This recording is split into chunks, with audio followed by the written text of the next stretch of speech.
YTN 라디오가 보내드리는 신율의 뉴스 정면 승부 3부 시작합니다. 정면 인터뷰인데요. 오늘은 국민의힘 지금 최고위원 자리가 태영호 의원의 사퇴로 인해서 한 자리 비었죠. 그래서 이제 보궐선거를 치러야 하는데 바로 그 보궐선거 선거관리위원으로 임명된 국민의힘 홍석준 의원 만나보겠습니다. 직접 스튜디오에 나와 계십니다. 어서 오십시오. 예, 안녕하십니까. 반갑습니다. 예. 선거관리위원회 위원으로 임명이 되셨는데 지금 제가 알기로 한 700명 된다고 그러더라고요. 그 선거인단, 그러니까 전국위 구성위원은요. 아닙니다. 일단 지난번 의원. 1차 이제 선관위원 이제 위원회 임명을 받고 1차 회의를 했거든요. 예. 그래서 현재 이제 방식은 1차는 전당원 대상으로 전당원요? 예. 예전처럼. 예. 그런데 이제 그거를 이제 전체를 다 하진 않고 그거를 네. 뭐 10,000명 할지 5,000명 할지 3,000명 할지 이제 랜덤으로 뽑아가지고. 랜덤 뽑아서 그렇게 하고 그다음에 이제 그 몇 분이 등록하느냐에 따라 달라지겠지만 예. 이제 결선 투표는 방금 말씀하신 전국 위원을 대상으로 하게 됩니다. 전국 위원이 지금 현재 숫자가 왔다 갔다 하고 있는데 한 800에서 한 850명 정도 됩니다. 그 정도 됩니까? 네, 그렇습니다. 네. 근데 왜 왔다 갔다 해요? 그게 현역 의원하고 예, 그죠? 예. 원외 당협위원장하고 예. 지방자치단체장하고 그리고 이런 이제 그 당협별로 전국 위원들 몇 분이 있습니다. 그래서 그분들이 이제 사퇴를 한다든지 그런 분들도 있으니까요. 그래서 네네. 예. 그러면은 언제 치러져요 이게? 그러니까 이제 최종 이제 결정을 이제 6월 9일 날 하는 것이 이제 결정됐고요. 예. 그다음에 이제 등록을 이제 그 28, 29일 받고 그다음에 이제 1차로 이제 30일 이제 결정이 되게 됩니다. 그 일각에서는 이런 얘기들이 많더라고요. 그러니까 이 친윤 일색이다라는 비판이 많았기 때문에 더불어민주당도 친명 일색이다 이러니까 이제 송갑석 최고위원처럼 이제 비명도 이 한 분 이 최고위원에 들어간 것처럼 좀 요번에 그런 계기가 되는 것 아니냐 이런 얘기인데 어떻게 보세요? 글쎄요, 이제 일단 이제 선거를 하는 걸로 결정이 됐고 예. 선거 관련된 이제 일정이 이제 세부적으로 결정이 되기 때문에 이제 선거 국면으로 이제 들어가게 됩니다. 예. 그러니까 지금 어떤 분들이 신청해서 등록할지 예. 이런 것은 뭐 아무도 지금 모르기 때문에 뭐 지금 현재 뭐 어떻게 된다 예측하기는 현재 상태로는 좀 어려울 것 같습니다. 근데 이제 선거로 들어간다. 그러면은 복수가 경쟁을 하는 겁니까? 단수에 대한 찬반 투표를 하게 당연히 되는 이제 겁니까? 복수로 되는 것이죠. 복수가 예, 당연히 예, 된다. 예. 단수가 아니군요. 일단 뭐 그 신청하시는 분 등록하시는 분에 대해서는 기본적으로 물론 이제 사전에 이제 자격 심사를 거치게 됩니다. 그래서 코인이 있는지 없는지 뭐 이런 거요. 중요한 사항이신데요. 중요한 사항이신데 이번에 이제 자격 심사 대상에 저희들이 이제 과거에 했던 범죄 경력이라든지 재산이라든지 이런 것은 이제 2021년 공직자 후보들부터 자격 심사를 했습니다만은 예. 이번에는 그 이제 재산지 신고 대상에 방금 말씀하신 코인되는 사항도 이제 포함을 시켰고 이번에 또 재미있는 것은 재밌다기보다도 좀 최초의 시도는 만약에 전국 그 위원회에서 이제 동점이 나왔다. 예. 그래 되면 이때까지 통상적인 관례가 이제 연장자인데 연소자가 되는 걸로 그런 식으로 이제 선거 규칙을 정했습니다. 예. 동점자가 나올 경우도 이제 대비를 하신다. 그렇습니다. 이런 말씀이신데. 네. 그렇군요. 그러면은 다음 달 9일이면 사실 오늘이 17일이니까 한 달도 안 남았어요. 그렇습니다. 네. 예. 후보자 등록은 언제까지예요? 예, 후보자 등록은 이제 이틀 28일, 29일 날 이제 하도록 했습니다. 5월 28일, 예. 29일. 그렇군요. 그럼 그때 되면 또 어떤 윤곽이 대충 보일 것 같은데. 그죠? 그렇습니다. 네. 예. 코인 얘기가 나오니까 뭐 이분 얘기는 안 할 수가 없죠. 김남국 의원 국회 윤리특위 제소가 됐는데 윤리특위 얘기를 하니까 굉장히 반갑더라고요. 저는 없어진 줄 알았어요. 하도 유명무실 개점 휴업 뭐 이런 지금 제가 알기로는 30건 넘을 거예요. 윤리특위 어쨌든 이게 올라가 있는 안건이. 근데 그게 제대로 작동이 안 된 것 같아요. 이번에 어떻게 제대로 작동이 될까요? 예, 이번에는 윤리특위가 제대로 좀 작동될 것 같습니다. 왜냐하면 이제 민주당도 이제 그 김남국 의원의 이번 사건이 그냥 단순하게 좀 듣고 넘어가기에는 너무 사태가 지금 심각해졌고 국민들의 엄청난 분노를 지금 불러일으키고 있지 않습니까? 그래서 그러니까 정서의 가장 중요한 부분 중에 하나를 좀 건드린 측면은 있죠. 그렇습니다. 합법 불법을 떠나서. 그렇습니다. 네. 일단은 뭐 불법인 사항은 지금 뭐 검찰에서 이제 강제 이제 수사에 했으니까 밝혀지겠고 정서적인 면에서 어떤 위선 코스프레 면이라든지 또 정말 그 한동훈 장관 청문회 때도 그리고 국정조사 이태원 참사로 인한 국정조사 때도 이제 거래를 할 정도로 좀 직무에 전념하지 못한 이런 면도 물론 많은 국민들의 분노를 일으켰지만 저희가 볼 때는 결정적으로는 이 거짓말이라고 봅니다. 김남국 의원은 5월 첫 보도 이후부터 기자들의 질문 내지는 해명한다고 하는 게 지금까지 계속해서 끝까지 지금 거짓말로 지금 일관을 하고 있어서 별명이 지금 꼬꼬무, 뭐 꼬리에 꼬리 무는 어떤 의혹이라고 꼬꼬무인데 이런 어떤 것을 오히려 김남국 의원이 자초하지 않았나 이렇게 좀 생각이 들고 이번 기회에 아마 국민들께서 코인에 대해서 굉장히 많이 공부를 아마 하셨을 것 같습니다. 예, 저도 많이 알고 아주 뭐 영어도 늘고요, 플레이투원 뭐 이런 거 있잖아요. 네. 영어도 많이 늘고, 저도 아주 그 코인에 대해서 상식이 많이 들었습니다. 그런데 이제 좀 안타깝게도 오히려 이제 김남국 사건으로 이 가상화폐 건은 지금 이제 지금 폭격을 맞고 있어서 그렇대요. 네네 이번 사안을 두고 좀 제도할 부분은 좀 제도하고 그래서 이런 앞으로 이런 가상자산 가상화폐 분야에 대해서도 건전한 투자는 오히려 더 적극적 더 보호를 할 필요가 있을 것 그럼요. 같습니다. 아니 뭐 코인에 투자하는 거나 사실 뭐 지금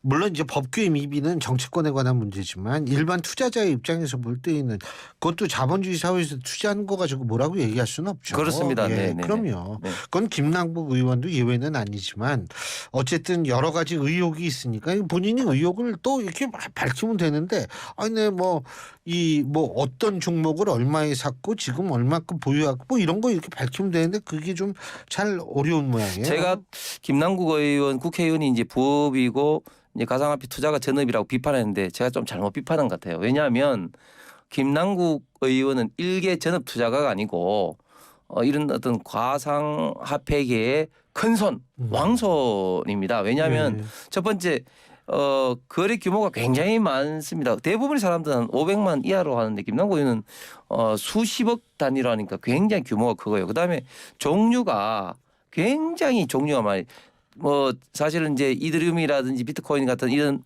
유명한 보통 메이저 네. 코인을 하는데 이렇게 좀 마이너 코인, 작 코인을 하는 사람은 사실은 흔치 않은데 41개 종류를 하고 있고 특히 굉장히 좀 위험한 게 사실 가상화폐는 주식에 비해서 사실은 기업 가치라는 게 없기 때문에 크게 이제 등락이 되는 것은 결국 가장 중요한 것은 상장 정보입니다. 그런데 상장 되기 이전에 김남국 의원이 산 케이스가 굉장히 많이 있습니다.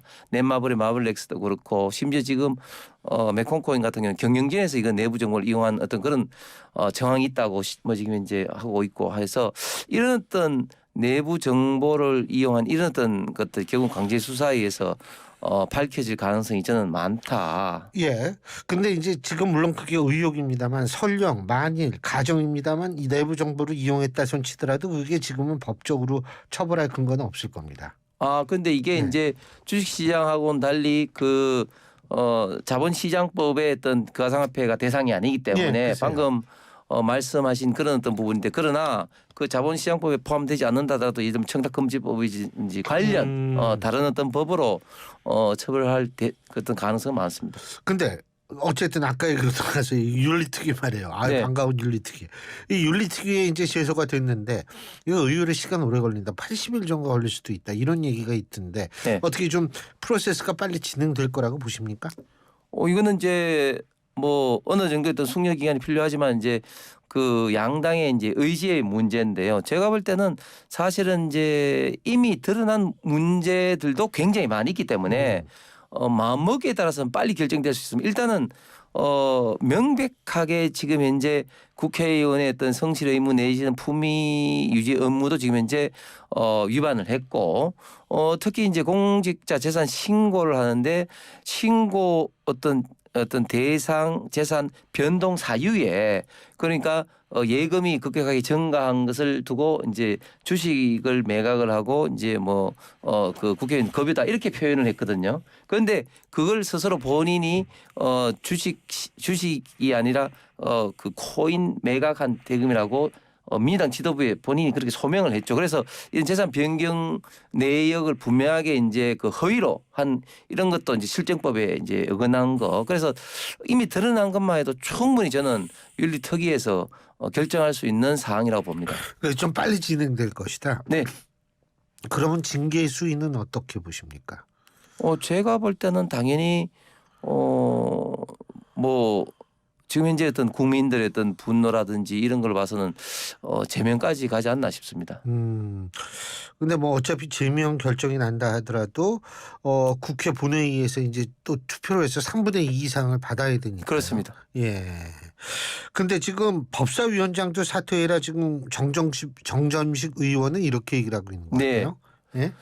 지금 김남국 의원 상임위가 이제 법사위인데 상당히 부적절하죠. 왜냐하면 이제 법사위에 소속된 기관이 법원이라든지 특히 이제 검찰 이런 어떤 수사기관인데 지금 현재 당장 수사를 받고 있는 대상이기 때문에 굉장히 좀 부적절합니다. 물론 이제 뭐 민주당은 지금 이제 수사받고 있는 사람이 지금 한두 명이 아니니까 법사위원들 김의겸 의원이나 이 많기 때문에 또 이런 또 뭐 변명을 하겠지만 그러나 또한 이 법사위에서 많은 또 법을 또 통과시키고 영향력을 미칠 수 있는 또 상임위거든요. 예. 그래서 우리가 이미 봤듯이 김남국 의원이 그 가상화폐로 인한 그 과세를 또 유예하는 거라든지 또 B2E 합법화하는 이런 어떤 법안이라든지 이렇게 이미 영향을 끼친 그런 어떤 전례도 있기 때문에 저는 당연히 국회의장이 김남국 의원을 법사위에서 다른 상임위로 좀 사보임을 해야 된다고 봅니다. 그리고 그 전수조사는 어떻게 될 것 같습니까? 모든 국회의원들의 코인. 그렇습니다. 이번 기회를 통해서 국회의원 전수조사하는 걸 일단은 합의를 봤는데 제가 볼 때는 국회의원뿐만 아니라 국회의원 보좌관까지도 전수조사를 이제 해야 된다고 보는데 물론 이제 이걸 뭐 숨기려고 한다면은 뭐 소위 말해서 콜드 월릿이라고 하는 어떤 USB라든지 뭐 이런 쪽에서는 사실 조사가 어렵고 특히 해외에 어떤 그 계좌 내진 지갑이 있다면 어렵죠. 한계는 있지만 어쨌든 이번에 이제 김남국 의원 건으로 촉발된 국민으로부터 국회의원 불신을 조금이라도 해소하기 위해서는 조속한 전수조사가 필요하다 봅니다. 근데 그 또 이 지금 국민의힘이 김남국 의원 의혹을 조사하기 위한 진상조사단을 발족했다고 하는데 조사단장이 이 폭우 망언으로 무리를 일으킨 분이다 이런 얘기가 있던데요. 이게 신뢰의 문제가 불거질 수 있다 이런 지적도 있던데 어떻게 보십니까? 예, 저희 이 김남국 지금 의원권의 지금 TF가 구성이 되고 이제 TF 위원장이 이제 김성은 의원이 이제 임명이 됐습니다. 김성은 의원이 방금 말씀하셨던 그런 지난해 수회 때 그런 말 실수로 인해서 사실은 많은 비판을 받았고 또 탈당을 해서 본인도 굉장히 오랫동안 좀 자숙의 좀 시간을 가졌습니다. 그래서 이런 문제가 신뢰의 문제가 일부 있을 수는 있지만 그러나 저희 당이 김남국 의원권에 대해서 잘못 이렇게 접근했다가는 저희 당이 또 국민들로부터 비난 많이 받을 거 아니겠습니까? 그렇기 때문에 저희들은 지금 이번 TF를 통해서 정말 신중하게 김남국 의원권에 대해서 진상조사를 하고 여기에 많은 외부 전문가들 좀 참여를 좀 시켰습니다. 그러니까 코인 전문가 말씀하시는 그렇습니다. 거죠? 코인 전문가들 많이 참석시켰습니다. 그래서 정말 진지하게 접근을 하고 특히 제도적으로 미비한 사항에 대해서도 이번 기회에 좀 입법화를 하는 그런 어떤 역할을 할 것입니다. 근데 제가 궁금한 게 왜 지금까지 그렇게 법적으로 미비된 상태가 오래 유지가 됐을까요?